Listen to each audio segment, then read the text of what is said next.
पाठीमागे बसायला बसायला महिलांना बसायला बसायला काहीतरी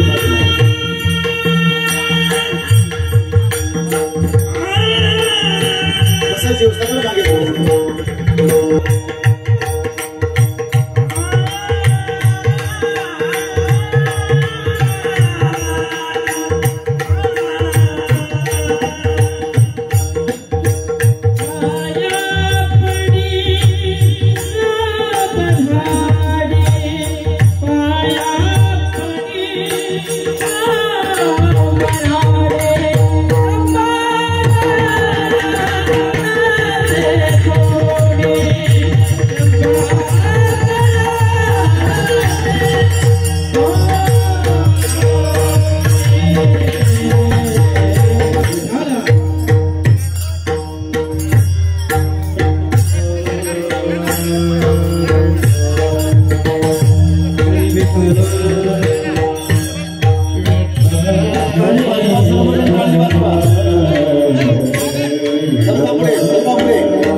तुम्ही विश्वनाथ. अरे त्या काकांनी प्रत्येकाला सांगितलं पाहिजे का सर काही तुम्ही विश्वनाथ दीन रंकमी अनाथ कृपा कराल ती थोडी पाया पडी लो बराडी काय गुन्हे तुम्हा पासी मी तो अल्पची संतोषी तुका म्हणे देवा प्रेम भातुके पाठवा कृपा कराल ती थोडी पाया पडिलो बराडी विठ्ठल.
तुम्ही विश्वनाथ दीन रंकमी अनाथ कृपा कराल ते थोडी पाया पडिलो बराडी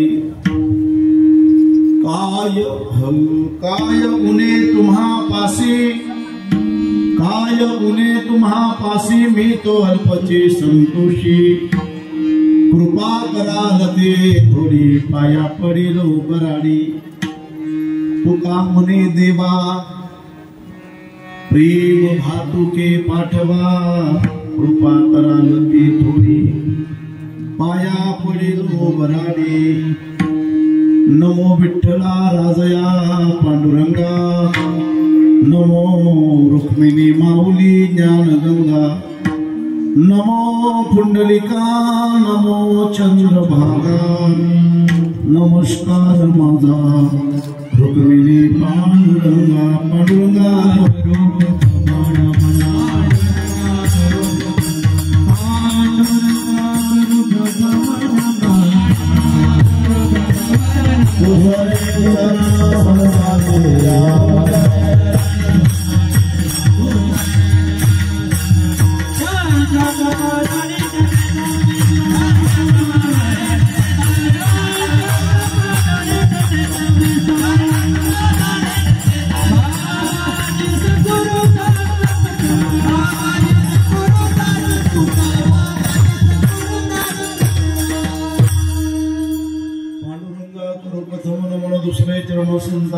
त्यांच्या कृपाने कथेचा विस्तार सद्गुरुदास तुका ओम नमो ज्ञानेश्वरा करुणा करा या दयाळा तुमचा नवरणा दुलोपावन सर्वचराचरे आता कृपा भांडवल सोडी भरी माझ्या मतीची पोतडी करी ज्ञानपद्य जोडे थोरा माती आता विनवाग विलासने जे चातुर्यार्थ कला कामिने श्री शारदा विश्वमोहिनी नमिले म्या नमो सतगुरु तुकया ज्ञान दीपा नमो सतगुरु सच्चिदानंद रूपा नमो सद्गुरु भक्त कल्याण मूर्ती नमो सद्गुरु भास्करा पूर्ण कीर्ती मस्तक हे पाया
सच्चिदानंद रूपाय विश्वोत्पत्त्यादि हेतवे तापत्रय विनाशाय श्रीकृष्णाय वयं नमः श्रीकृष्णाय वयं नमः मेहेदानंद सुपूर्व विख्यातो जो नाम ब्रह्मयाचा सुतो नारददाना मते तीक्षुतयाच्या चरणी नमनगा जेने धर्म जित विलाचे बळी तो संभाजी जानन बाळे का अवतरला जयाचे पुढी तया छत्रपतीचे चरण कमळी साष्टांग नमन करीत सो सियावर रामचंद्र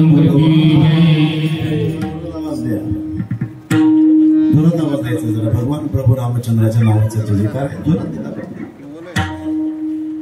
सियावर रामचंद्र भगवान की अवर सुत हनुमान की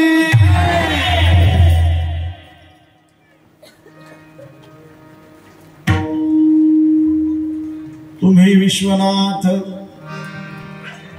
विश्वनाथ दीन रंक मी अनाथ कृपा कराल ती थोडी पाया पडिलो बराडी प्रस्तुत प्राप्त प्रसंगी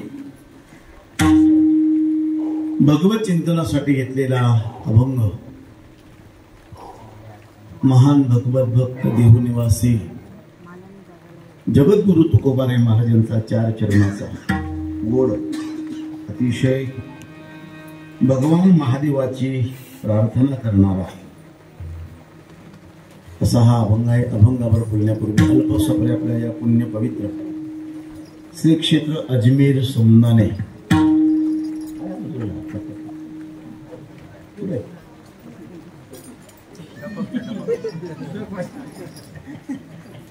काय सोर वेळा चालू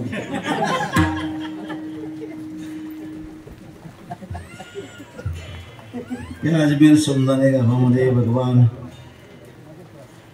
उमापती महादेवांचा आगमन या ठिकाणी होत आहे। यासाठी थोर महापुरुषांचे मार्गदर्शन आशीर्वाद नाही म्हणणार त्यांच्या इच्छा आमच्या पूर्वजांनी बघितलेल्या इच्छा काका आज आपल्याकडनं पूर्ण होत आहेत हेच आपल्याला म्हणता येईल। यासाठी अतिशय महान संत आपल्याकडे सतत नेहमी येत असतात। कृपा आशीर्वाद म्हणून जर पाहिलं तर स्वानंद शुक्रवासी गुरुवर्य ब्रह्मन कृष्णाजी माऊली जायखेडकर, गुरुवर्य प्रसाद महाराज, तसेच अनेक साधू संत,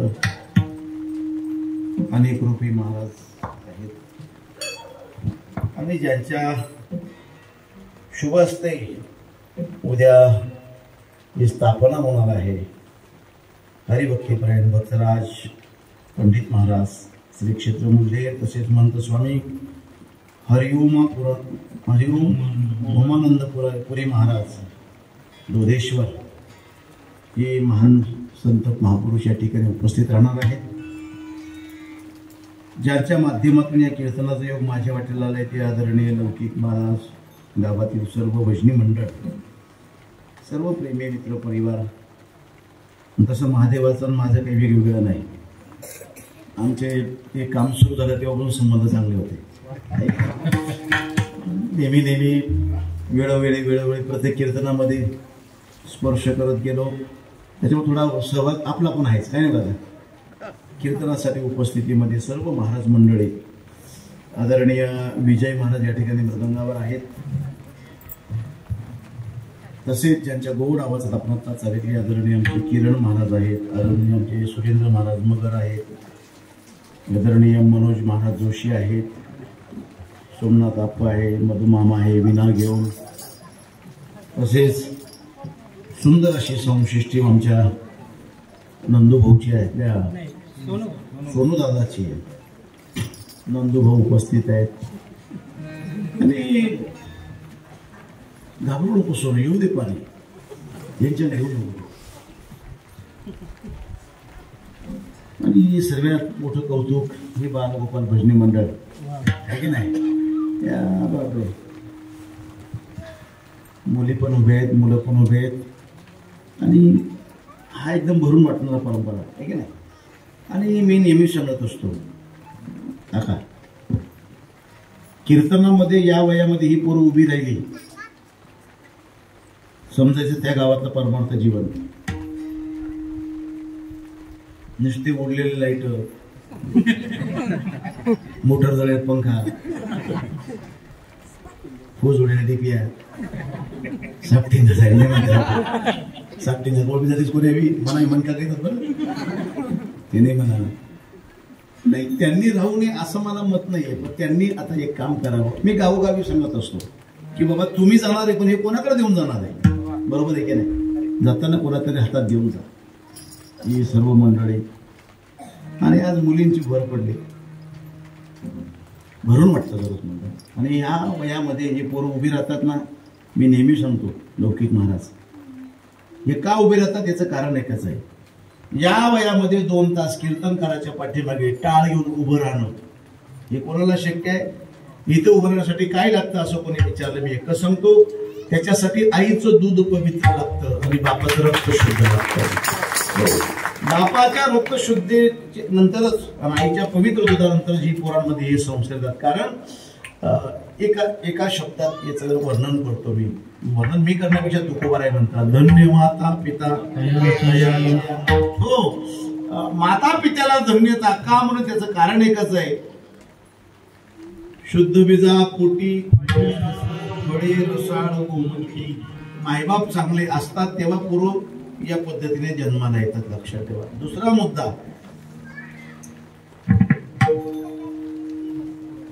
बीज जर चांगला असो तर फळ चांगले, नाही तर एरवी ज्ञानोबराय म्हणतात, लिंबाची या झाडा साखरेचे आळे बीज तैसे फळ येते तया. लिंबाच्या झाडाला साखरेचा आळा घातलं म्हणून का त्याला गोडवा येत नसतो, ते कडू तर कडूच असतं. आणि खऱ्या अर्थाने आपली मुलं संस्कारी व्हावी हे जिला वाटतं ना, बापाचा काही विषय नसतो, आईने ठरवायचं असतं. हिरण्यकश्यपूच्या घरामध्ये प्रल्हाद जन्माला येतो, हे हिरण्यकश्यपूचं नाही, हे कयदूचं पुण्य आहे. कयदूचं पुण्य आहे. त्याच्यासाठी आम्ही काय केलं पाहिजे, काय वेगळं करायची आवश्यकता नाही. काय करायचं, हे संस्कार मोठं होऊन देता येत नाही. लोक आम्हाला म्हणतात महाराज याला काही शिकाडा, मग आमलेच कोणी शिकाडत नाही, त्याला काय शिकाडत. अहो महाराजकडे धाडसून तू सुधरी जाईल, त्या बाबाकडे जाईल, मग तू सुधरी जाईल. कोणताच बाबा सुधारला नाही. बाबा सुधारला नाही, मग बाबा बोलला.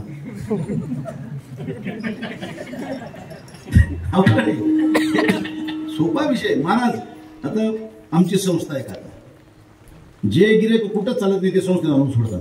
नाव यायचं मला म्हणजे घरी उभगले का आमच्याकडे आणून सोडायचे. आणि तसेच असतात. मला एक म्हणायचं, अशी मुलं तुमची मुलं,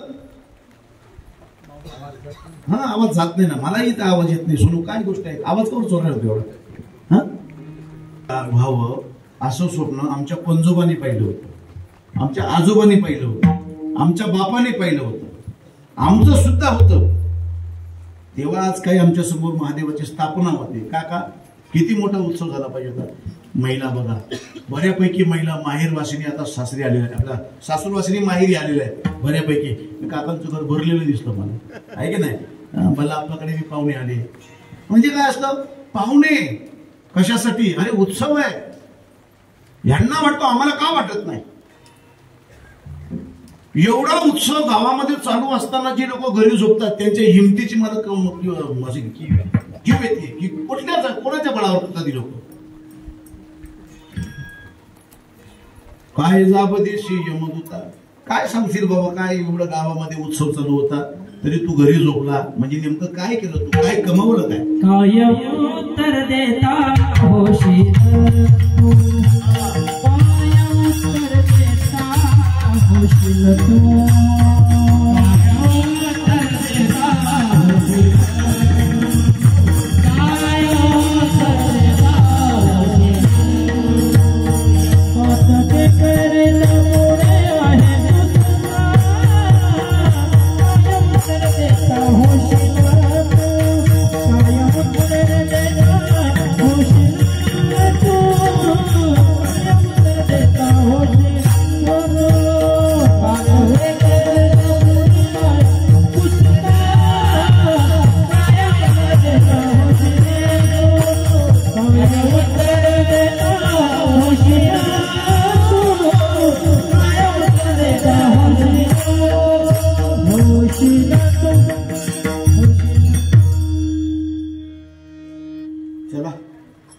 मला सांगायचं एकच आहे, आपली मुलं चांगली व्हावी असं जर आपल्याला वाटत असेल, आपली मुलं संस्कार संपन्न व्हावी असं जर आपल्याला वाटत असेल, तर त्याची तयारी कुठून करायची.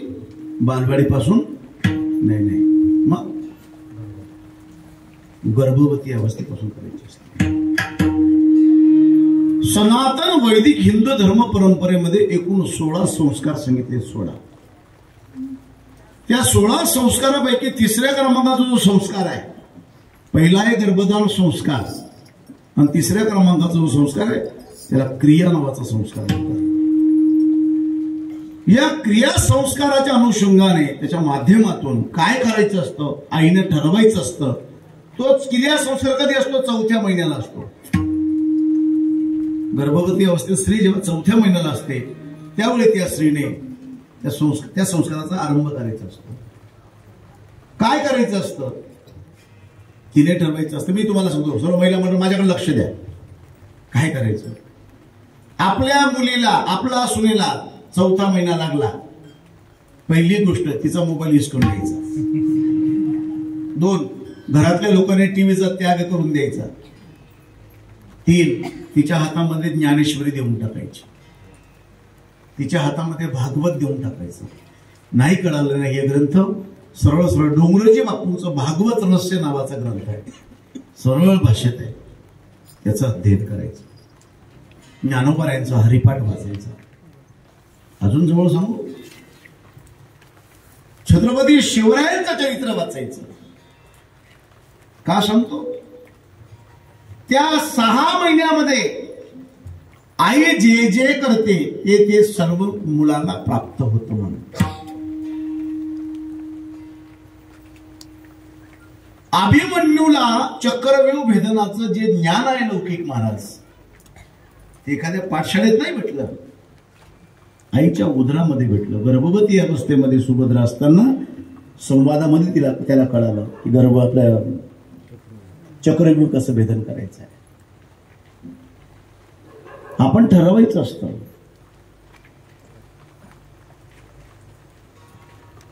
संपूर्ण भारत गुलामीमध्ये होता, गुलामी. आणि त्यात महाराष्ट्राने कळस केला होता. एका बाजूने आदिलशाही, कुतुबशाही, निजामशाही, मुघलशाही, इमादशाही, फारुख सुलतानशाही, डग जाणे पोर्तुगीज. आपल्याकडे होती ती फारुख सुलतानशाही होती. अहमदनगरला होती ती मुघलशाही होती. देवगिरी म्हणजे संभाजीनगर परिसरामध्ये होती ती निजामशाही होती. गोवळकोंड्याला होती ती कुतुबशाही होती.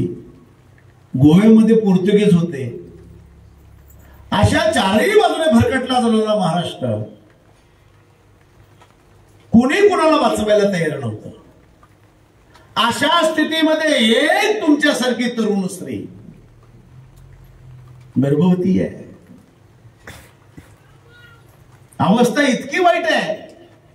तिच्या नवऱ्याला प्रश्न पडला, ही जगते की नाही, पोटामध्ये बाळ आहे ते जन्माला येतं की नाही, हा प्रश्न होता. पण तिची अवस्था अशी होती ना, गर्भवती अवस्थेमध्ये बाळांतर कुठे करायचं असतं? कुठे? माहेरी. दवाखान्यात नाही, दवाखाना म्हणे माहेरी. जुन्या बाया बा सगळे माहेरी मुलांचे जन्म आहे. छाती टोकपणे सांगता येतं. मला कोण विचारलं कुठला जन्म रावळ झाला, मोकळं सांगतो माणूस. यांना विचारू का बरं?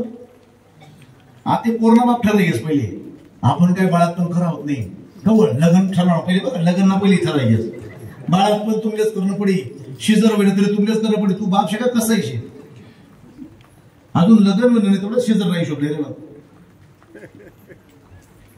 वाईट अवस्था आहे. मला राष्ट्रमाता जिजाऊंचं बाळांतपण माहेरी झालं पाहिजे होतं, पण झालं असं.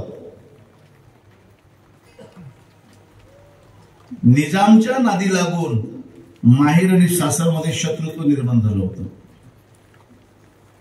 जसं आज एकमेकाचे शत्रू झालेत बघा. आज बघा तुम्ही, निश्चितपणे चांगला अभ्यास ज्याने इतिहासाचा केला असेल तर आज जर महाराष्ट्राची गत पाहिली, आता तीच गत आहे जी 350 वर्षापूर्वी होती. 350 वर्षापूर्वी जर या महाराष्ट्रातले सर्व राजे, सर्व प्रस्थान, सर्व संस्थान, सर्व वतनदार, सर्व जहागीरदार देवगिरीच्या रामदेवराय यादवाच्या पाठीमागे राहिले असते तर 350 वर्ष महाराष्ट्राला गुलामीत राहावं लागलं नसतं. आज सुद्धा त्याच गुलामीच्या दिशेने महाराष्ट्र त्या दिशेने चाललेला आहे.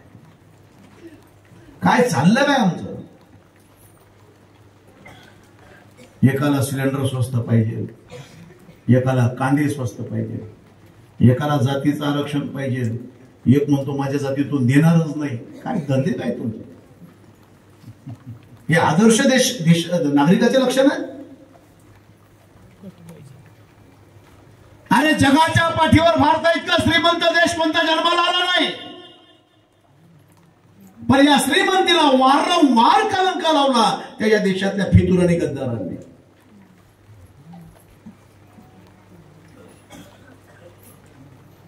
जगाचा मालक भगवान प्रभू रामचंद्र 528 वर्ष मंदिराच्या बाहेर राहिला. का बरं? बाबरमुळे अजिबात नाही. कारण बाबर जेव्हा भारतामध्ये आला, काका तो राजस्थान पर्यंत गेला. अनेक राज्य जिंकले होते त्याने, पण राजस्थानमध्ये आला. राजस्थानमध्ये एक राजा होता, राणा संग्राम सिंग उर्फ राणा सांगा. त्याच्या समोर बाबर गेला.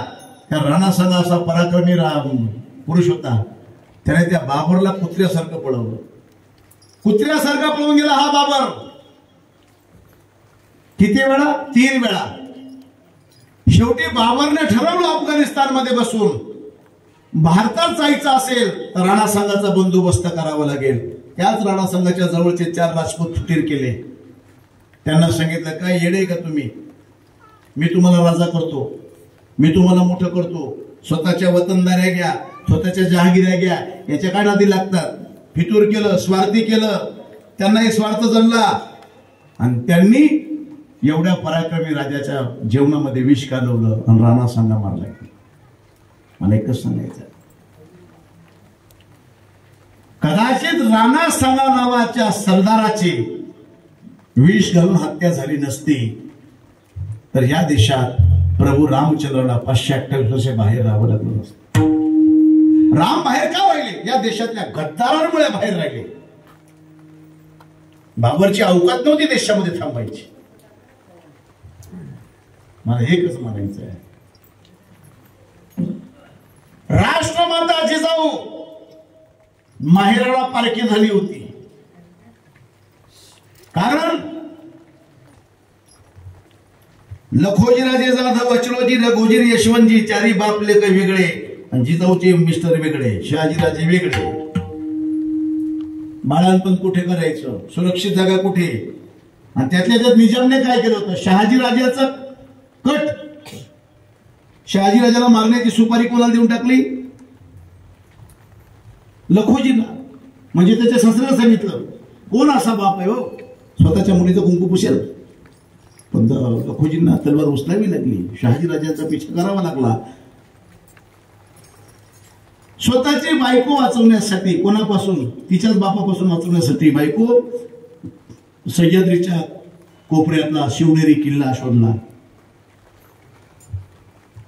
शहाजीराजांच्या भावाची सासरवाडी तिथं ठेवली. करता करता तिच्या कानावर बातम्या आल्या, गर्भवती अवस्थेमध्ये पोरगा कसा निर्माण होतो मला ते सांगायचं आहे. 25 जुलै 1629 कानावर बातमी आली. बातमी काय? तुमचे पूज्य पिताजी लखोजी राजे जाधव, अचलोजी राजे जाधव, यशवंतजी राजे आणि रघोजी राजे, 3 भाऊ 4था बाप, 4ही लोकांची निर्घुणपणे निजामच्या दरबारामध्ये हत्या झाली. संपूर्ण माहेर संपलं. रातोरात तुमची आई तुमच्या 3 भावजायांना घेऊन तिथून पलायन करून गेली. काय काय भीतली असेल ती आई बाई. माहेरच संपलं. माहेरातला बाप गेला, 3 भावंड गेले. माय त्या भावजाईला घेऊन पळाली आहे. ती जिवंत आहे की नाही हे पण माहित नाही. अशा अवस्थेमध्ये तिच्या कानावर दुसरी बातमी, नाशिकच्या गोदा घाटावरून महापतकार नावाच्या रावणाने पुन्हा एका भोसल्यांची सीता चोरली. खेडोजी राजांची पत्नी नाशिकला गंगेवर स्नानासाठी आली होती आणि महापत खान नावाचा रावण त्या जिजाऊची धीराणी होती, तिला उचलून दिंडोरीकडे निघून गेला. या बातम्या कधीच्या? मुलगा पोटामध्ये तेव्हाच्या. आग होत होती तिच्या जेवणाची, लाहीलाही करत होती. अशा स्थितीमध्ये जगदंबेच्या पुढे जावं, 7 घोडावी आवाज द्यावा, निद्रिस्त भवानी दार उघड, हे भगवती दार उघड, कोल्हापूरची लक्ष्मी दार उघड, महूर्ती रेणुका दार उघड, तुळजापूरची भवानी दार उघड, हे दार उघड. हे माता जगदंबे, अगं वांजपर्यंत जावं म्हणून पत्र नकोय, आई म्हणून पुकारा म्हणून पत्र नकोय. हिंदवी स्वराज्याची संस्थापना करेल, आया बहिणींची आबरू राखेल, गो आणि ब्राह्मणांचं रक्षण करून महाराष्ट्राच्या कळसाला भगवी पताका चढवेल असा एक सुपुत्र देईल. कधी? गर्भवती अवस्थेमध्ये. म्हणून सांगतो, आईने ठरवायचंय आपला पोरगा कोण होणार. तेव्हा संस्कार संपन्न पोरं जन्माला येतात. या शाळेत टाकला म्हणून संस्कारी झाला, त्या शाळेत टाकला अजिबात नाही. या बाबाचा गुण आला त्या बाबा, कोणताच बाबाचा गुण येत नाही, तुम्हीच द्यायचा असतो. चला, अभंग श्री जगद्गुरु तुकोबाराय महाराजांचा आहे. तुम्ही विश्वनाथ, अतिशय सुंदर पवित्र वस्तू आपल्या या पुण्य पवित्र गावामध्ये. आणि खरं तर कौतुक करावं गावातल्या सर्व नागरिकांचं, आणि त्याच्यापेक्षा विशेष कौतुक माहेरवासिनी आणि सासूरवासिनींचं. त्यांच्यासाठी जोरात टाळ्या झाल्या पाहिजे. कीर्तनामध्ये मीच बोललो होतो की बाबा दिलं पाहिजे. माहेरवासींनी दिलं पाहिजे. माहेरची एक साडी, सासरची एक साडी, दोघी साडींचे पैसे दिले का नाही? इमानदारीत सांगा. सर्वांनी दिले ना? ज्यांनी दिले त्यांनी. अजून थोडं थांबलो असतो ना काका, आता आणखी लाडकी बहिणीचे पैसे आले होते, अजून दिले असते त्यांनी, आहे की नाही? पण आता त्यांना जास्त बोलायचं नाही बरं का, कारण त्या आता मुख्यमंत्रीच्या बहिणी आहेत, ते जास्त बोलायचं नाही. अतिशय उत्तम. आले ना पैसे? आले ना सर्वांना? मला आमना करते आज ते फोन होता मला अकाउंटला पैसा म्हणत नाही, म्हणते मी टाकी दिसू म्हणतो ना काय ते बघ अवघड शेती, अवघड आहे. आनंदाची गोष्ट आहे, चांगलं आहे. तुम्ही ज्याला चक्कर बिक्कर जरी बसून घ्यायचं बघ, टेन्शन घ्यायचं नाही. हे लाईट आहे ना, लाईटाचा त्रास पण लहान लेकर आहेत ना, ते टेन्शन नाही घ्यायचं बघा.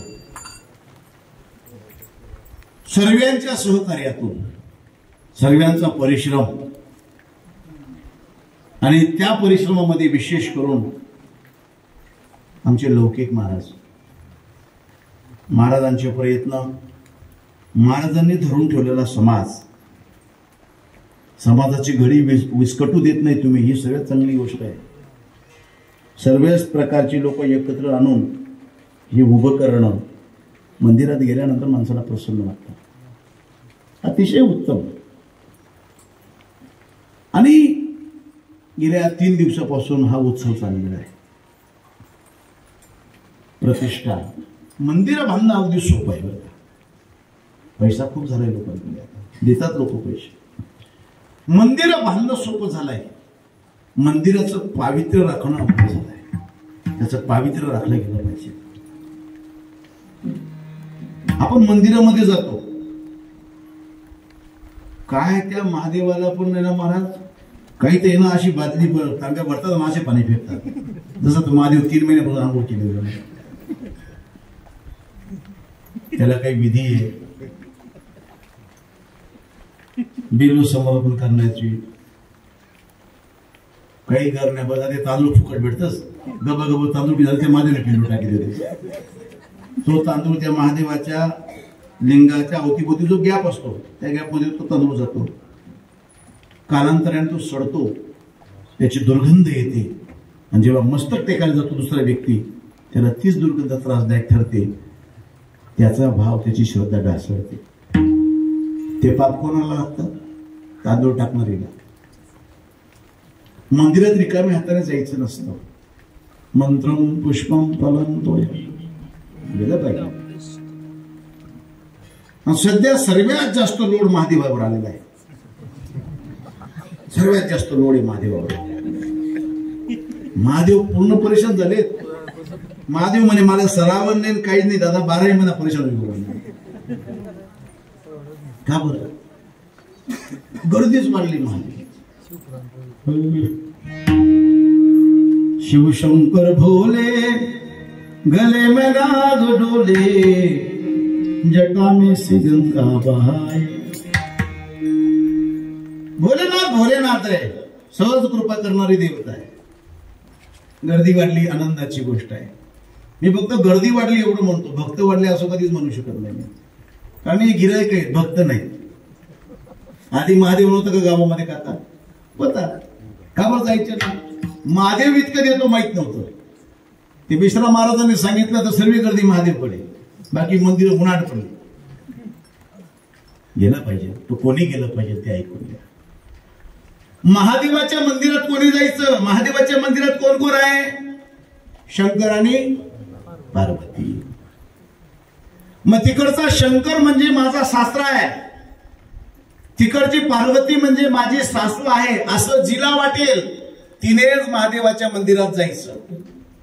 गरीब सासूला कपभर चहा पाजत नाही, आणि पहाटे 3 वाजता तांब्यावर दूध, श्री शिवाय नमस्तुभ्यं. कसं काय चालेल?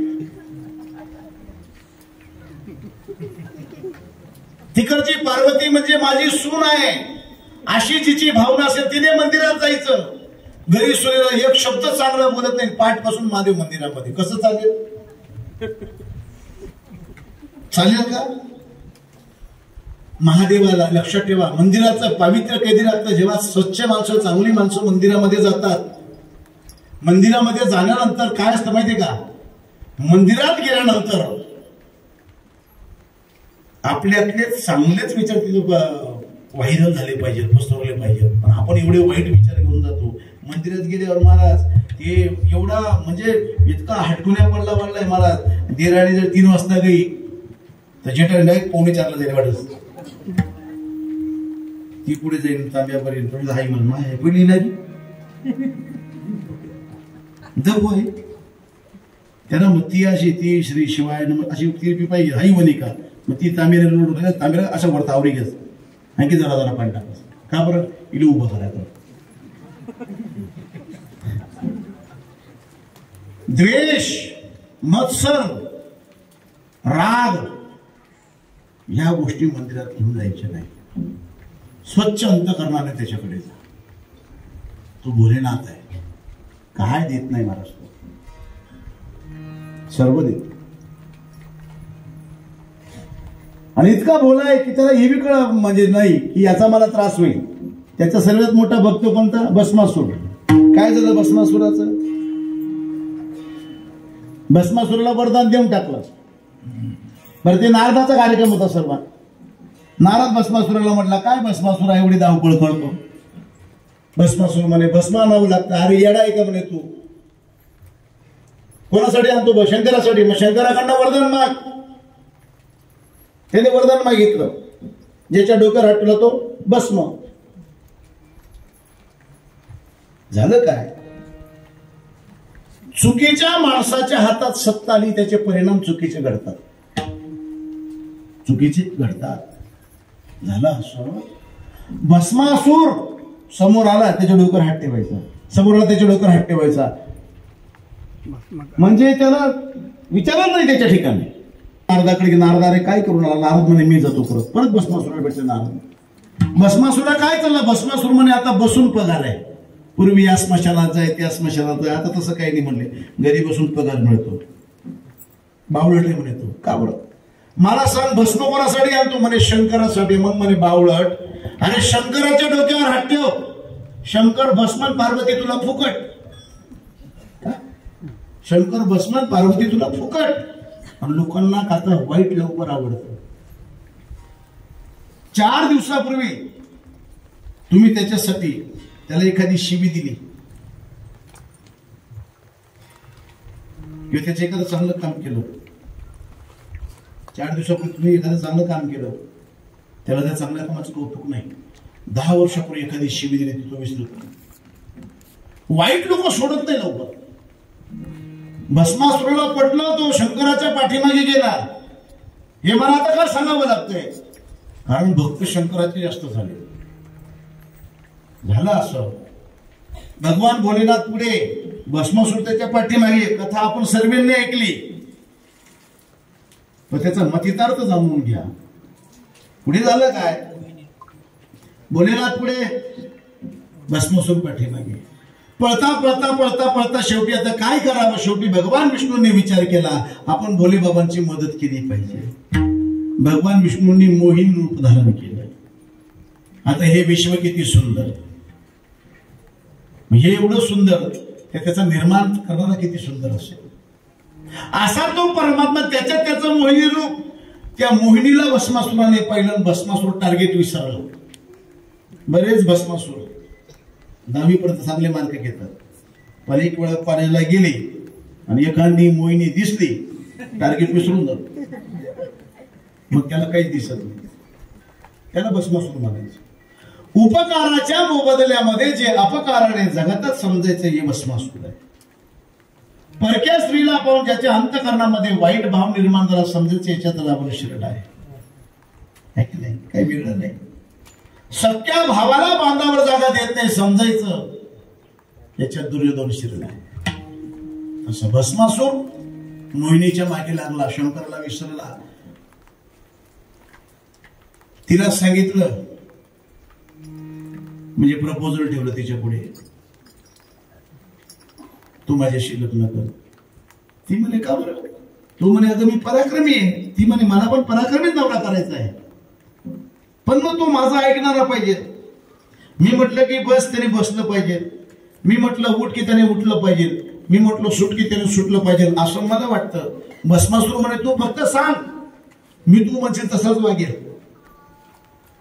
तेव्हापासून लौकिक महाराज आतापर्यंत प्रत्येक मुलीला तेच वाटतं, ती वेगळी हे बस मला नवरा नोकरीवाला पाहिजे, 4-5 आकडी पगारवाला पाहिजे, त्याच्याकडे 4 व्हीलर गाडी पाहिजे, त्याचा टॉपचा बंगला पाहिजे, त्याचा बँक बॅलन्स चांगला पाहिजे, हे सर्व पाहिजे. पण तो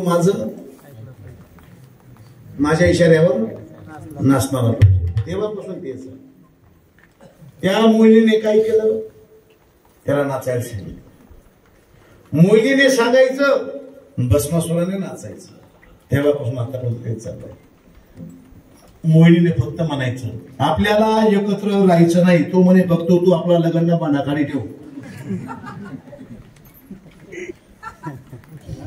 मोहिनीने फक्त सांगायचं आपले तुम्ही म्हातारी चालणार नाही, तू तिला लुगडा बाजूला कर फेकेत बाहेर, तुम्ही बहीण मला दारशे चालावं नाही.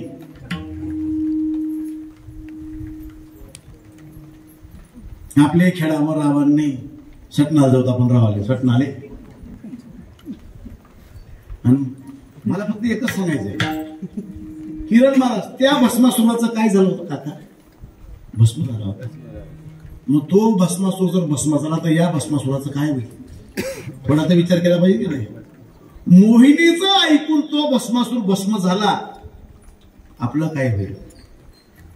का जे उपकार उमापती महादेवाने भस्मासुरावर केले, तो मोबदल्यामध्ये त्याने अपकार केला. तेच उपकार आमची माय आमच्या बापाने आमच्यावर केलेले असतात आणि त्याच्या मोबदल्यामध्ये त्यांच्यापासून वेगळं राहण्याची मानसिकता जेव्हा आमची निर्माण होते, समजायचं आपल्यामध्ये भस्मासूर शिरला आहे, आपल्यात भस्मासूर शिरला आहे.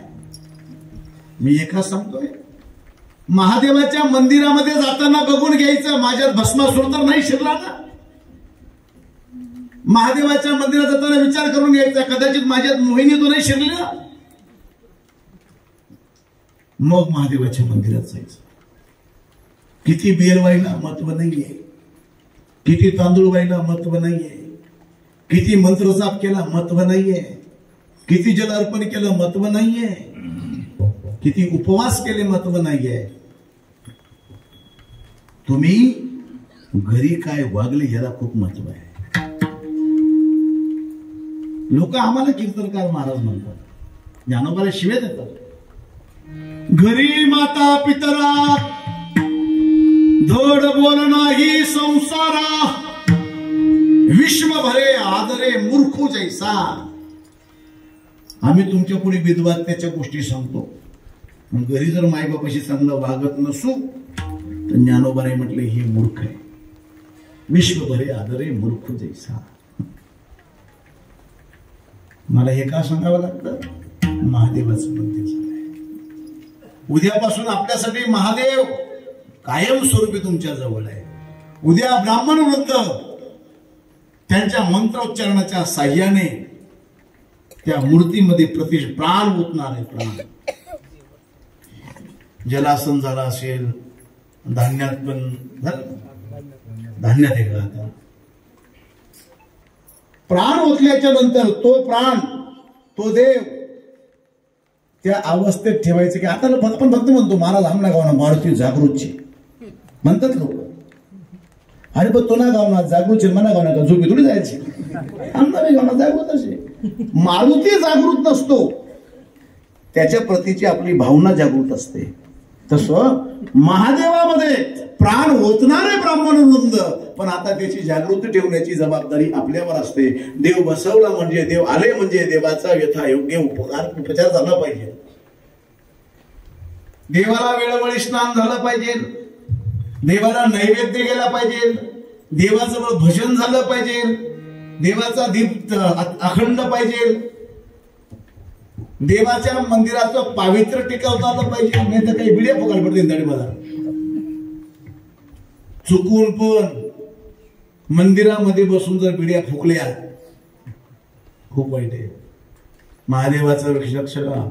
भगवान महादेवाचं लग्न झालं कोणाबरोबर? पार्वती बरोबर. आता पार्वती हिमालयाची कन्या, महादेवाचं वराड आलं. आता महादेवाचं वराड म्हणजे काय? ज्योतिवे चाळ नाचते हर्षयुक्त उमापती. आता वराड आले लागलं बा. मग ते गलोऱ्या नवरदेव नवरीन माय त्यातले हाऊस माझ्या नवरदेव कसा होईल काय बी. नवरीन माल बती काही रस अजून मी नवरीन माय आवडावच नाही. आता ते जुन्या बिचारा नवरीना माया जवळना पुढे कधीच जायत नाही काका. आता लग्न ना पहिले एका जवळ ये ना गाऊनवर सासू केस मोकळा पाहू ना जवाय ना पुढे दम काढणार लय अवघड. मग तो पाहुणा इतका निर्लज्ज जायचे.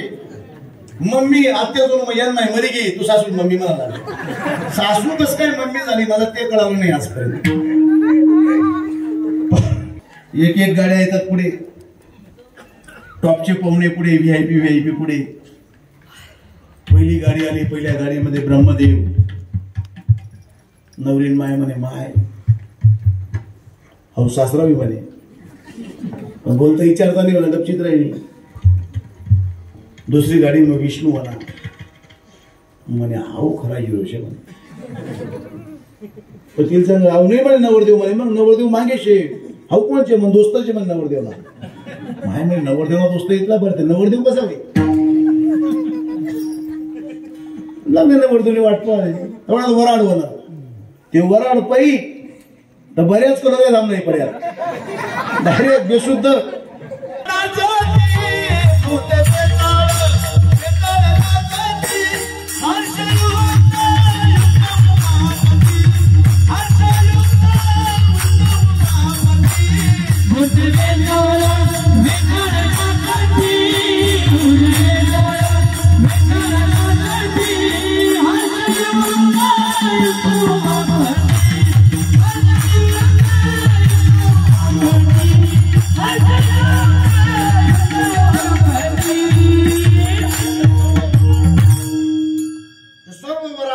कलोरींनी घाबरी गया.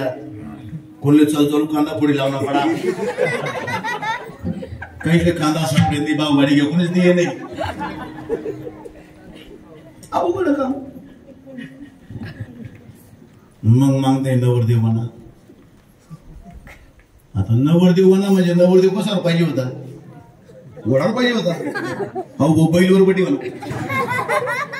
नवरीने मायना तळ पाहिजे अंग मस्तकली गई. बरं एरवी नवरदेव कसा तोंड करी बटस पुढे तोंड करी. हो बटा तोंड करी बटा. नंदी इकडे चालला ना महादेव इकडे पाहिजे ना.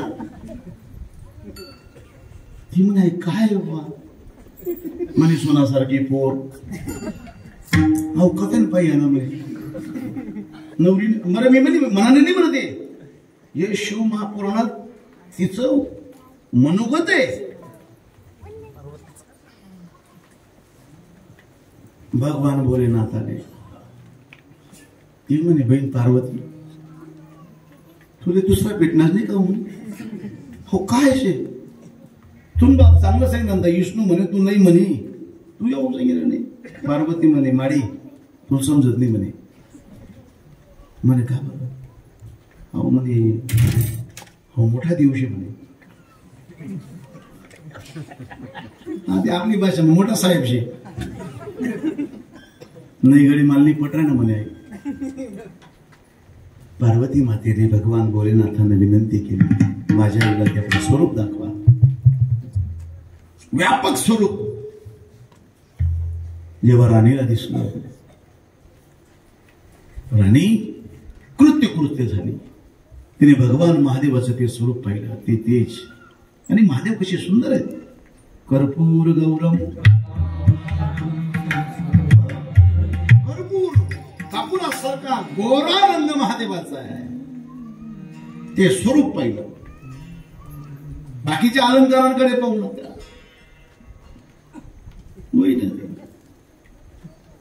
माहिती पोटी घे पण ते फुई न काय नाही म्हणे. फुईची मिसगीच असू म्हणे. वर ओवायला चालली फुई पुढे. हप्तावर गुंडा गेला तिथे भांडवाला पैसे वर ओवाळाले गई पुढे नवरदेव तथा पटेल अशी पिरिसन गई अशी टिळा लावायला लागली फुस ती बी पण काही शुद्ध पडी का बरं गळामध्ये काय नाव आहे महादेवाच्या महाराज ते स्वरूपच वेगळं आहे महादेवाचं. लग्न झालं आणि पूर्वी लग्न झाल्याच्या नंतर मुक्काम असायचा. पूर्वीचे लग्न 7-7 दिवस व्हायचे. हळद पण तिकडच व्हायची. हळद फेडणं सुद्धा तिकडच व्हायचं. महादेवाचा मुक्काम आहे. दुसऱ्या दिवशी बिदाईचा प्रसंग आहे. कन्यादान झालं. कन्यादान हे बापाच्या जीवनातलं सर्वात मोठं दान आहे. ज्यांच्या पोटी मुली जन्माला येतात मी म्हणतो ते पुण्यवान असतात, ते भाग्यवान असतात, ज्याला कन्यादान करण्याचा लाभ मिळतो. पण आता ते राहिलं नाही. आता तोच बाप मुलीचा सौदा करायला लागलाय. जगद्गुरु तुकोबाराय म्हणतात मुलगी कन्यादान करायचं. मग कसं सालंकृत कन्यादान सांगितलंय. अलंकार देऊन कन्यादान करायचं. अलंकाराशिवाय कन्यादान नाही. पण आते पोरला बाप काय ठरायचं नवरदेवना बाप विचारायचे जास खाऊ करायचं नाही. आपली काही इच्छा नाही तशी नाही तसं काय आपला डोका पण नाही. अजून 2 वर्ष काहीच नाही. हा तू काय विचार करायचा 2 वर्ष नाही नाही आपला काही हिशोब नाही असं नाही तसं नाही. मग नाही काय नाही मी आता 4 वर्ष घर बांधणार 4 वर्षे ते स्लॅब बघा गडस त्यांना बाईन पीओपी करी आपली काय म्हणतात IPS करी घ्या म्हणजे तुझी ना बसले नाही. मग मी समाळी नाही होते नाही खर्च करणं आपल्या आवडत नाही कोणाला नको आपले. मग शेवट मग तो मध्यस्थी 1 जण टाकत आहे तो लाख म्हण राहिला नाही बरं भाऊ आम्हाला पोई भाऊन सांगतो 2 लाख दिस तरी मी नाही सांगा बरं कोणचं कसं आहे अवघडच बापशे का पापशे. मी खोटं बोलतो का हे आम्हाला पोई भाऊ सांगे 2 लाख मी नाही म्हणते ना म्हणे मग त्याच्या संगीत वतवीत आपण पाहू 2 लाख गाडी त्या गाडीनं भाडा त्याशी देवानं वरांनी गाडीनं आमनं वराड पोऱ्याला बाप म्हणजे महापाप जायचे हाते ज्यांना पोटे पोरं म्हणा त्या बापले तर पहिले टेन्शनचे अर्ध्या बाया भजन करते ते श्री शिवाय नमस्तुभ्य माने भाऊ भेटू रे महादेव माने भाऊ भेटू रे महादेव महादेव कधी ना नाही का बरं आपण एक आणि काका एक तर भेटत नाही आणि भेटली ती टिकत नाही. न टिकण्याचे काय कारण आहे त्याचे कारण मी नेहमी सांगतो किरण महाराज. आम्ही आमचे संस्कार सोडले म्हणून टिकत नाही. तुमचं वय किती हो 75 तुमचं नाही बाबा तुमच्या पाठीमागचे 67 लग्न कितला वर्ष होणार 40 वर्ष. सासरवाडी कुठली शे साकुरी बिरोबन साकुरी बरोबर मामान पुरुष म्हणजे पहिले लागणार टाकेटिव्ह होता पण इमानदारी सांगा पोर पोल पोर घ्यायचं कोणीच घ्याय नाही. म्हातारा बितारा घ्यावी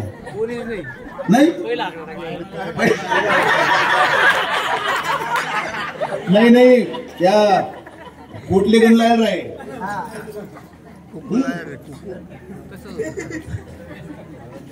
बरं निर्णय आईने घेतला होता ना तुमच्या भाऊ तुम्ही पूर्ण गर्दी पण तुम्ही कधी प्रश्न काय का मग ती गोष्ट बरं बाई कस काय काय नाही मामाने पोर बामाने काय नाही काही संबंध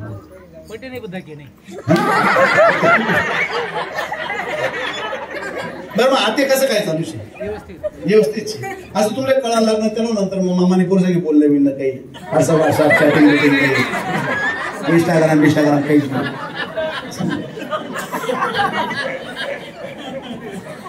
हा विनोद नाहीये लौकिक महाराज.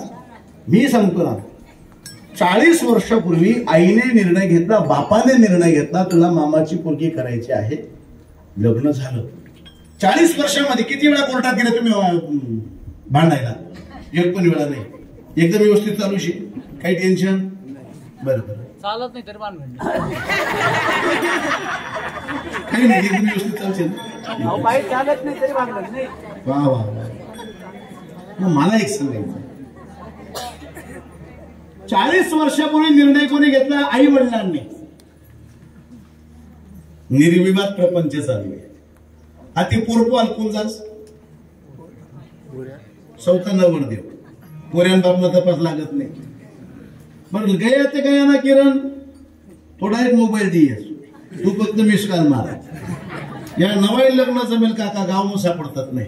हे घरनासना कामना नाही, गावना कामना नाही, कोणताच नाही. त्या भला त्यासना मोबाईल बना रातपाट चालूच राहत असत्या. बरं काय चालवतोस ते बी समजत नाही. बरं किरण त्याला मध्ये मराठी बोलतोस, त्यास ती मराठी ऐकून असं वाटत फाशी घ्यावा आपण. तिथं काही सांगत माय माझा जीवन नुसता धक करतो. हा वाचत विचारत कामून गो कामून गो. तुमची मम्मी बिम्मीचा स्वभाव कसा असेल? आमची मम्मी सक्रम आहे लग्न पहिले.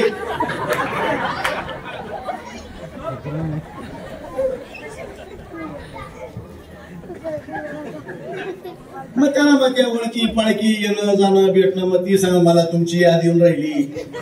थांब आमचा गल्ला कुठे बाहेर गेला का? एखादी कांद्याची गोळी उपाडतो चाळामधून, सटण्याला जिंकतो येतो. मी किरण अनुभव शेतपुरात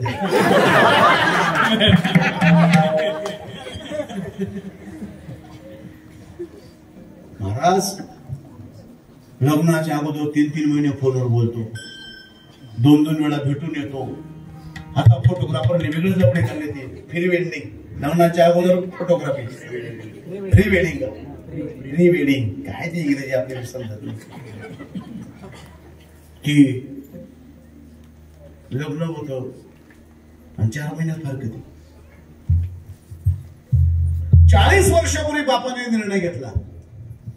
बरं तो निर्णय 40 वर्षापूर्वीचा नव्हता. ती मुलगी जन्माला आली, त्यांची मिसेस जेव्हा जन्माला आली तेव्हा निर्णय झाला. तुने पोर मना कर दिली पडे तुले मैं ना आजला दोबला. अरे आई बोलते जाणे पडी आकाला कर दिली पडी. निर्णय झाला ज्येष्ठांचा. 40 वर्षाचा निर्विवाद प्रपंच माटेवळी कीर्तने पडून घेतो. ठराय माय बाप आता स्वतः ठरवतोस तरी बटवळ शाल. मला एकच म्हणायचंय, लग्न जमणं अवघड झालंय. महादेवाचं लग्न बिदाई दुसऱ्या दिवशी नवरी अशी बसवली जायची. नवरीची आई तिच्या जवळ बसायची, ज्येष्ठ स्त्रिया बसायच्या. मग तिला ते सासरचं ज्ञान द्यायच्या. सासरीबाई हे असं करायचंय, ते तसं वागायचंय. मग त्याच्यामध्ये स्त्रीने कसं वागावं हे शिव महापुराणामध्ये परफेक्ट दिलेलं आहे सर्व. स्त्रीने काय काय करावं. एक, स्त्रीने नवऱ्याला कधी नावाने हात मारू नये. म्हणून जुन्या म्हाताऱ्या काय म्हणे, अय बावड्या, हो पिंटीन पप्पा, ते असं आहे. आधी एकदा मी कुठे कीर्तन गेले, ती बाई पुढे होती, पिंड्या पाणल्या रे म्हणे, पिंड्या पाणी आण बरं. माडा पिंड्या एवढा मोठा पिंड्या होता. पिंड्या ना पोऱ्या नावचे या त्या शेत मध्ये वा नावाने हात मारायचं नाही नवऱ्याला. पतिव्रता स्त्रीचा धर्म सांगितला आहे. पतिव्रता स्त्रीने उंबऱ्यावर उभं राहायचं नाही, दरवाजावर. तिचा पतिव्रता धर्म नष्ट होतो. पतिव्रता स्त्रीने जेही शृंगार करायचा तो नवऱ्यासाठी करायचा. बाहेरगावी गेल्या, माहेरी आल्या, पती सासरी आहे, तर डोळ्यासमोर पतीचं स्वरूप आणायचं, मग शृंगार करायचा. जोही शृंगार करायचा तो पतीसाठी करायचा. कोण सांगतं? शिव महापुराण पार्वती मातेला मार्गदर्शन आहे. पतिव्रता स्त्रीने नवऱ्याला उलट बोलायचं नाही. जर ती नवऱ्याला उलट बोलली ती पुढच्या जन्मात मुकी जन्माला येते. मुक्की म्हणजे मोबाईल तर आहे पण सायलेंट, फक्त घर करतो. मला याचं विचारलं, महाराज जगात कोण सुखी? म्हणे ज्याने बायको मुक्की त्यात भाऊ सायलेंट मोबाईल. नाही खरंच ना, नवऱ्याला आरे कारे बोलणारी बाई पुढच्या जन्मात मुखी जन्माला येते. नवऱ्याला चोरून खाणारी बाई पुढच्या जन्मात घूस होते. असे अनेक प्रकारचे जीवन सांगितले. त्या स्त्रीने काय करावं सर्वांपर्यंत मार्गदर्शन केलंय. आई होती ना, आत्याच आई काय सांगते, आत्याने मम्मी काय सांगत, बघ बाई तुमना पुरता रांधा ना, सर्वांना काय तू ठेका गेल नाही शे, तुमना दोन नवरा बेगोना कपडा धुई घ्यावा ना, कोणा कपडा हात लावा नाही, तुला कधी घेत जाय, सर्वांना काय आग आगी येईल नाही शे, तू येडापणा करू नको. आणि मसच कोणी काही कटक करायला लागणं, डायरेक्ट बॅग बरी ठेवून घे तू. आधी पाहुण्याला कामले लागतो आपण कुठे बोलून नाही जायचं म्हणाले.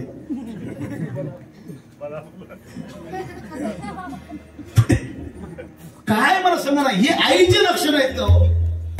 हे आईचे लक्षण आहेत.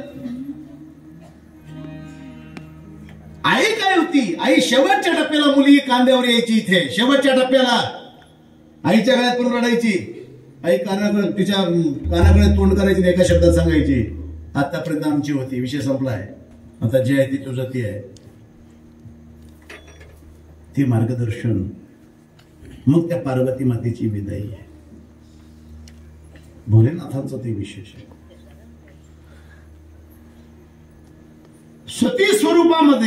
सती स्वरूपामध्ये सतीला अग्निकुंडामध्ये उडी घ्यावी लागली. हे ते कथा आपल्याला माहिती आहे.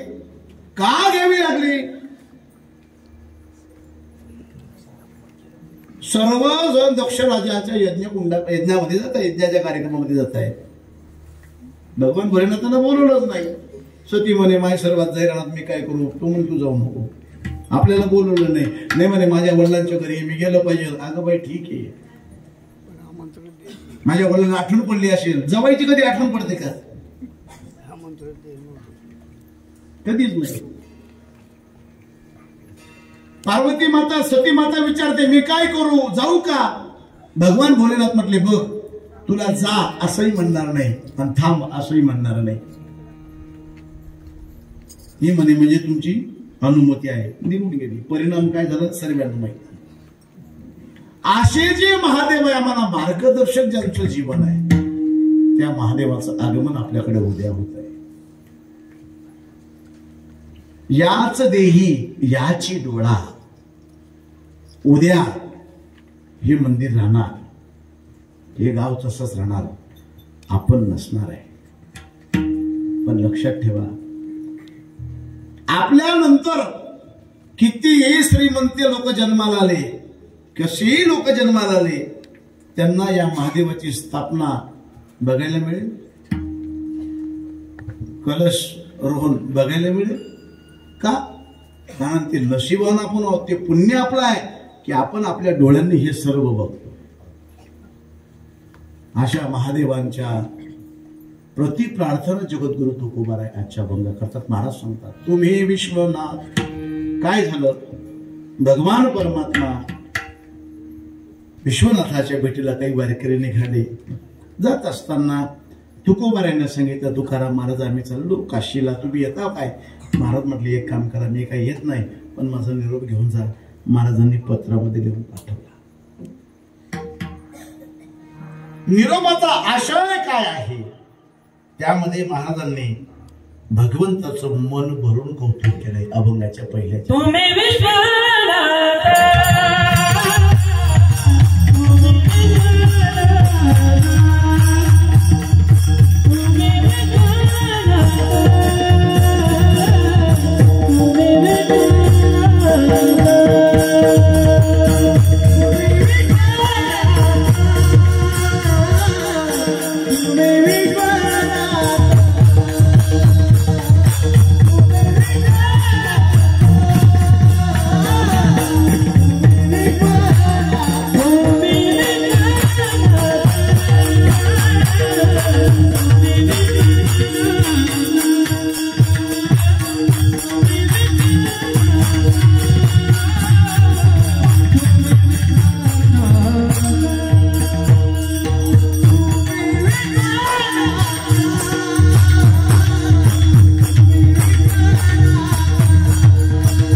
विषय काय? तुम्ही विश्वनाथ, तुम्ही कोण आहात आणि मी कोण आहे?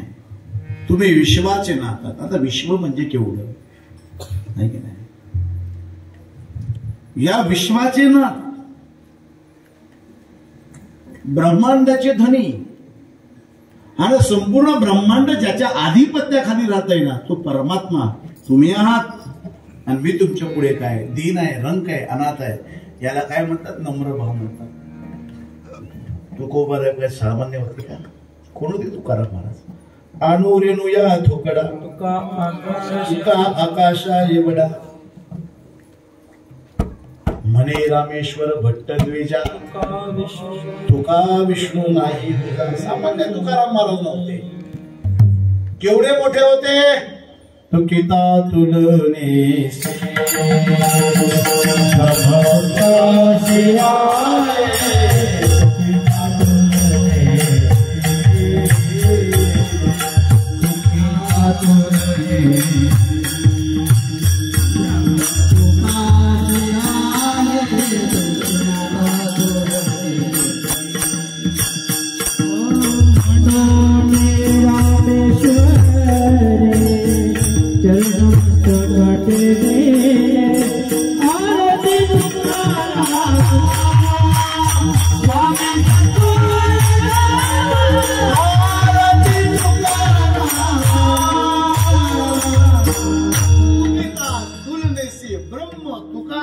तुका ब्रह्माशी नाही गेले, ब्रह्म तुकाशी आले. एवढे मोठे तुकाराम महाराज, तरी सुद्धा नम्र भाव किती आहे? किती आहे? मी दीन आहे, अनाथ आहे, रंक आहे. तुकाराम महाराज अनाथ होते. जे जे झाले अवतार तुका त्यांचे बरोबर, ते अनाथ होते. तुम्ही झाले परशुराम, आम्ही धनुष्याचे बाण. परमात्म्याचे अवतार ज्यावेळी परशुराम स्वरूपामध्ये, त्यावेळी त्या भगवंताच्या प्रतिंचेचे बाण म्हणून हे संत होते. तुम्ही झाले रामराजा, आम्ही वानराजा ठोला. तुम्ही कृष्ण गोकुळी, आम्ही गोपाळांची मेळी. तुम्ही आले पंढरपुरी, आम्ही झालो वारकरी. ते तुकाराम महाराज अनाथ होते. कोण म्हणतात? बरं, ते रंक होते का? पण काय असतं, कधी कधी मोठ्यांचे समोर जायचं असलं, ते आपली दीनता दाखवायची असते. महाराज म्हणजे तुम्ही विश्वनाथ, दीन रंक मी अनाथ.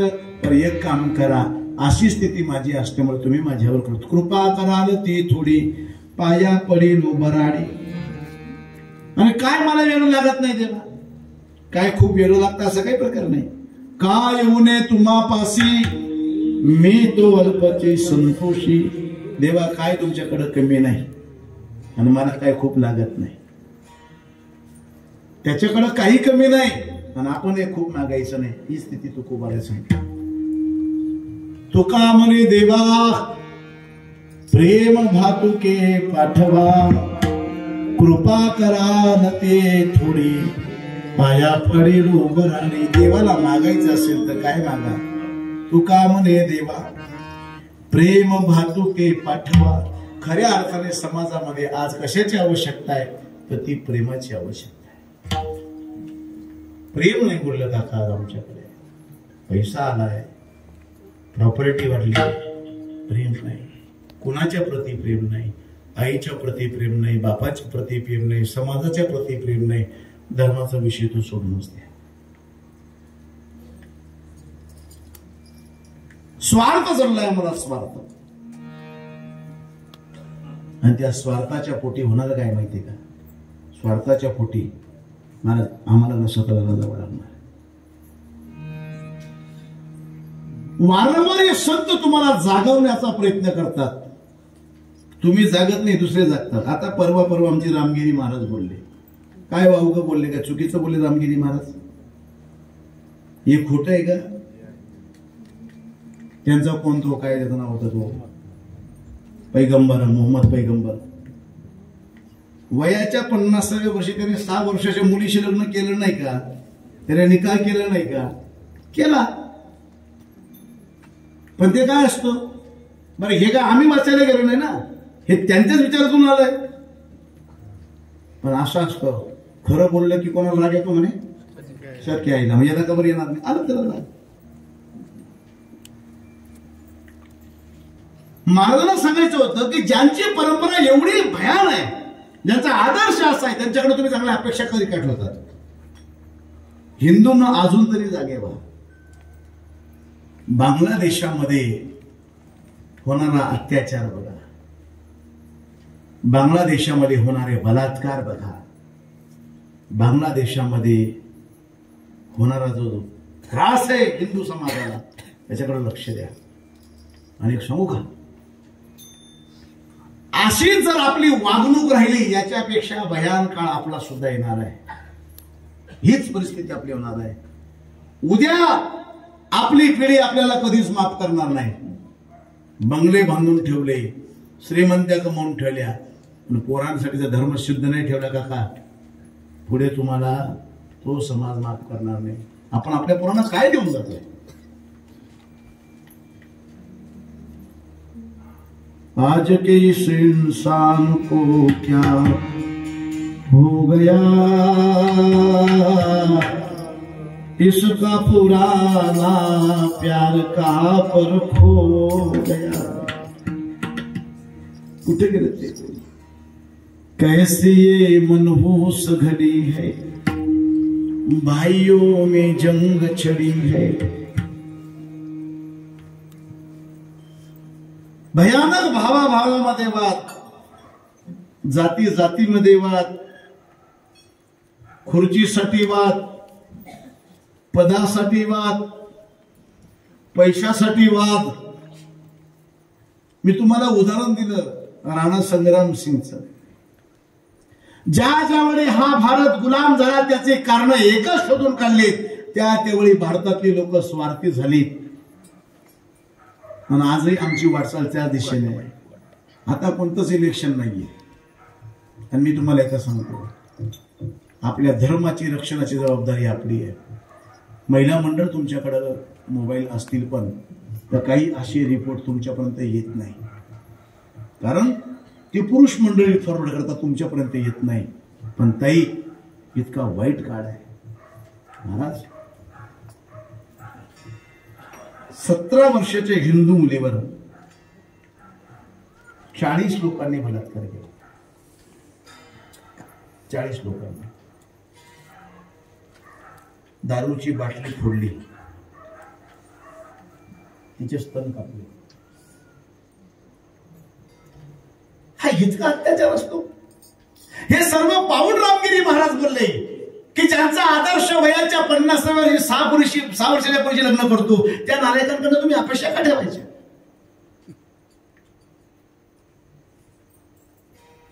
ते आपल्या नालायक पुढाऱ्यांनी आम्हाला सांगितलं, हिंदू मुस्लिम भाई भाई कोई भाई भाई नाही होता है.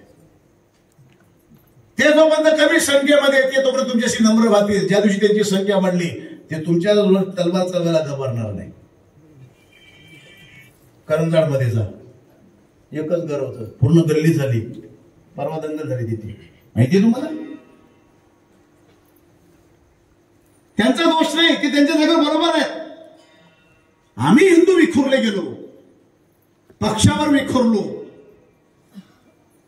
राजकारणासाठी विखुरलो, जातीवर विखुरलो. अरे बांगलादेशामध्ये मारताना ते हे नाही विचारत तू ओबीसी आहे, बीसी आहे, एसटी आहे, एनटी आहे का ओपन आहे विचारतायत. ते फक्त हिंदू म्हणून मारतायत.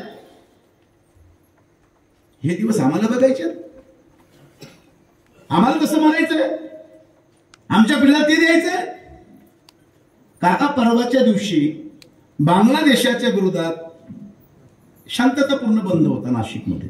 मी काल नाशिकला असतो. काय झालं काय? दगडफेक केली. आमच्या देशात आम्हाला तेवढे अधिकार मिळू नाही. त्याचं कारण काय? त्याचं कारण ते नाहीच. कारण ज्या दिवशी नाशिकमध्ये चुकीचा निर्णय लागला, ज्या दिवशी नाशिकमध्ये खासदार निवडून येतोय त्या दिवशी हिरवा गुलाल हिरवे झेंडे फिरवले गेले, याचं काय कारण आहे? हे इस्लामीकरणाची सुरुवात आहे. अजूनही हिंदूने जाग झालं पाहिजे. आम्ही कोणत्या पक्षाचे नाहीत, आम्ही कोणाचे गुलाम नाहीत. आमच्या डोक्यात एकच असतं, जो हिंदू धर्म की बात करेगा वही देश पे. आम्हाला प्रश्न विचारतात, महाराज मग तो भी हिंदू शे, हाऊ भी हिंदू शे, तो भी पुढारी हिंदू, हाऊ पुढारी हिंदू. अगदी बरोबर आहे, दोघी हिंदूच आहेत. महाराणा प्रताप पण हिंदूच होते. आणि जयपूरचा काय म्हणतो? नाही, छत्रपती शिवाजी महाराज पण हिंदूच होते आणि खंडोजी खोपडा सुद्धा हिंदूच होते.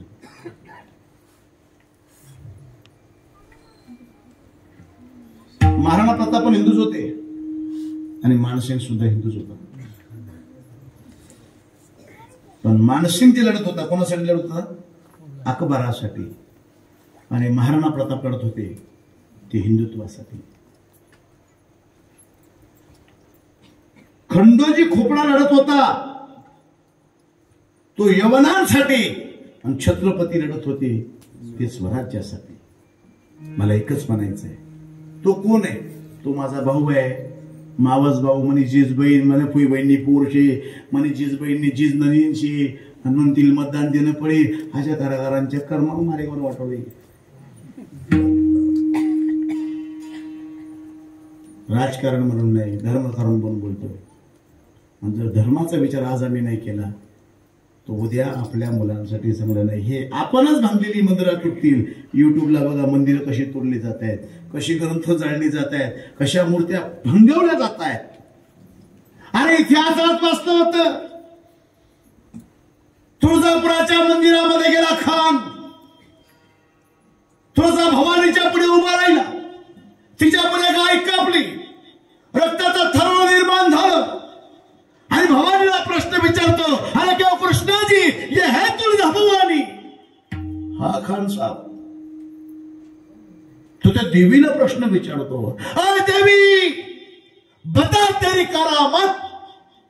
घन घेतो आणि आई जगदंबेचे हात तोडतो, मूर्ती भंगवतो. हे इतिहासात होतं. आता वास्तविकतेमध्ये आलो. मूर्त्या तोडल्या गेल्या, आपल्या मंदिर उद्ध्वस्त केले गेले. इस्कॉन संप्रदाय, त्या इस्कॉन संप्रदायाने वर्षानुवर्षापासून रोजचे केवढी लोक जेवू घालतात बरं? जेवणारे 90% तेच. अरे ज्या इस्कॉन मंदिरामध्ये तुम्ही रोज जेवण करायचं त्याच इस्कॉन मंदिरात मूर्त्या फोडल्या, त्यातले ग्रंथ जाळले. किती वाईट झालं ते.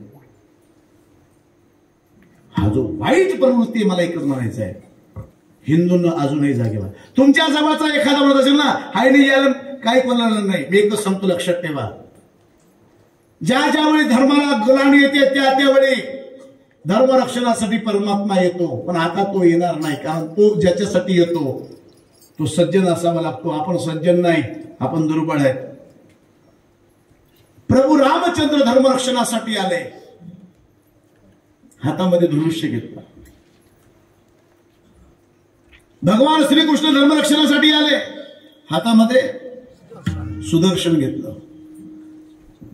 छत्रपती शिवाजी महाराज धर्मरक्षणासाठी आले, हातामध्ये तलवार घेतली. रामाने धर्मरक्षण धनुष्याच्या बळावर केलं, कृष्णाने धर्मरक्षण सुदर्शनाच्या बळावर केलं. छत्रपती शिवराय महाराणा प्रतापाने धर्माचं रक्षण तलवार भाल्याने केलं. आता आम्हाला धर्मरक्षण करायचं असेल तर आम्हाला तलवारीची गरज नाही, आम्हाला धनुष्याची गरज नाही, आम्हाला सुदर्शनाची गरज नाही. मग आम्ही जर आमचा धर्म वाचवायचा असेल, वाटतो ना धर्म वाचला पाहिजे, वाटतो ना धर्म वाचला पाहिजे असं जर वाटत असेल, मग आता धनुष्य नावाचं शस्त्र वापरायचं नाही, तलवार नावाचं शस्त्र वापरायचं नाही, हो सुदर्शन नावाचं शस्त्र वापरायचं नाही. आता धर्मरक्षणाचं एकच शस्त्र आहे, त्याचं नाव आहे मतदान. काय? मतदान. मतदान टाकताना तू माझ्या धर्माचा विचार करतो का? लागतो इथे करत असेल, तुम्हाला 4 पावत्या फाडून दिल्या म्हणजे तो धर्मात्मा झाला नाही. त्याच्या पाठीमागची पिलावळ कोणी ती चेक करा, वरतीपर्यंत जा. तो माझ्या धर्माचा आहे का? हे का ओपन बोलावं लागतंय गुरुजी? मला माहिती आहे अनेक गावांमधून माझी कीर्तनं बंद पडणार आहेत. कारण लोक काय म्हणतील, अहो पण मी पक्षाचा अजूनही एवढा पक्षाचा प्रचार नाही. मला फक्त एकच म्हणायचं, धर्माचा विषय आहे. मला पुन्हा माझ्या देशाचा बांगलादेश होऊ द्यायचा नाही. ह्याची सुरुवात मी केली पाहिजे असं मला वाटलं. आता शस्त्र आपल्याकडे काय? आपलं मतदान. जो व्यक्ती चांगला असेल, कोणत्या पक्षात असू द्या, तो जो चांगला असेल, जो धर्माचा विचार करेल, जो देवाचा विचार करेल, जो आमच्या संस्कार आणि संस्कृतीचा विचार करेल, बस त्याचा विचार ठेवा, लक्षात ठेवा. विठ्ठल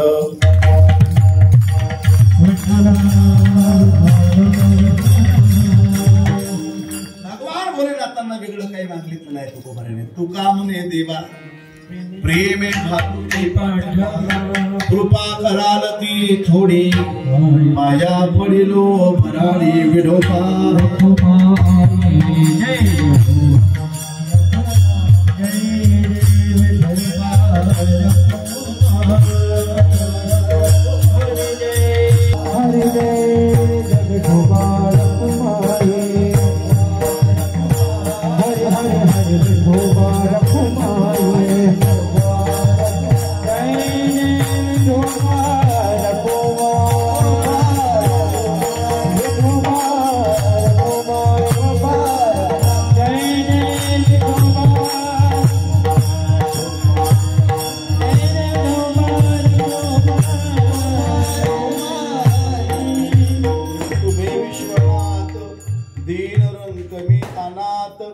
कृपा कराल ते थोडी, पाया पडिलो वराडी. काय उने तुम्हापाशी, मी तो अल्पची संतोषी. कृपा कराल ते थोडी, पाया पडिलो बराडी. अभंगाच्या सरळ सरळ भाव आपल्या पुढे म्हणणार. जाता जाता एकच सांगेल, माझ्याकडे लक्ष द्या. उद्या भगवान आपल्या गावामध्ये विराजमान होणार आहेत. पाहुणे आले पण विराजमान झाले, उद्या विराजमान होणार आहेत. उद्या हा उत्सव आपण स्वतःने बघायचा. पुरुष वर्ग सर्व मळ्यात राहत असेल तरी बी ठरवून घ्यायचं, सकाळी महादेवाच्या दर्शनाला गावात जायचंय. का? महादेवाच्या दर्शनाला गावात जायचंय.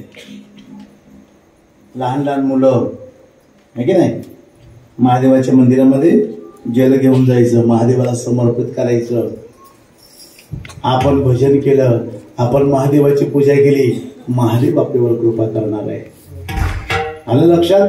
त्यामुळे सर्वांनी जीवन. आणि एक सकाळी घरातून बाहेर निघताना कंपाळावर लावून घ्या. मुलींनो कंपाळावर टिकली लावायची चांगली, बरं का? गंध लावायचा मोठा दिसला पाहिजे तो आम्हाला. आपण हिंदू आहोत ना, आपण हिंदू आहोत. आपल्या धर्माची ओळख आपण समाजापुढे मांडली पाहिजे. तरुण मंडळी असेल, वयोवृद्ध असतील, त्यांनी आपल्या कंपाळावर गंध हा लावलाच पाहिजे. डोक्यावर शेंडी ही ठेवलीच पाहिजे. हे हिंदूचे लक्षण आहेत, हिंदूची ओळख आहे. ती ओळख सर्वांनी ठेवली तर निश्चितपणे. आणि दुसरी गोष्ट, जातीचा विचार सोडून द्या. बाहेर काय होते ते जाऊ द्या, आपण सर्व एक आहोत. तू माळी, मी कोळी, तू साळी, तू तेली, तांबोळी, हटकर, धनगर, महार, मांग, चंभार, कुंभार, लोहार, बामण, मराठा, कुंभी, काही विचार नाही करायचं महाराज. सर्व एक आहोत, सर्व एक आहोत. या न्यायाने मार्गक्रमण करा, जीवनाचा आनंद घ्या. एक लक्षात ठेवा, आपण सर्व कोण आहोत तर आपण फक्त हिंदू आहोत याची जाऊन प्रत्येकाच्या अंतःकरणावर राहू द्या. महादेवाच्या प्रती अंतःकरणामध्ये निश्चिम भाव श्रद्धा ठेवा. महादेवाच्या मंदिराचं पावित्र्य जाणार नाही याची सर्वांनी काळजी घ्या. महादेव कृपा केल्याशिवाय राहणार नाही. ज्ञानेश्वर माऊली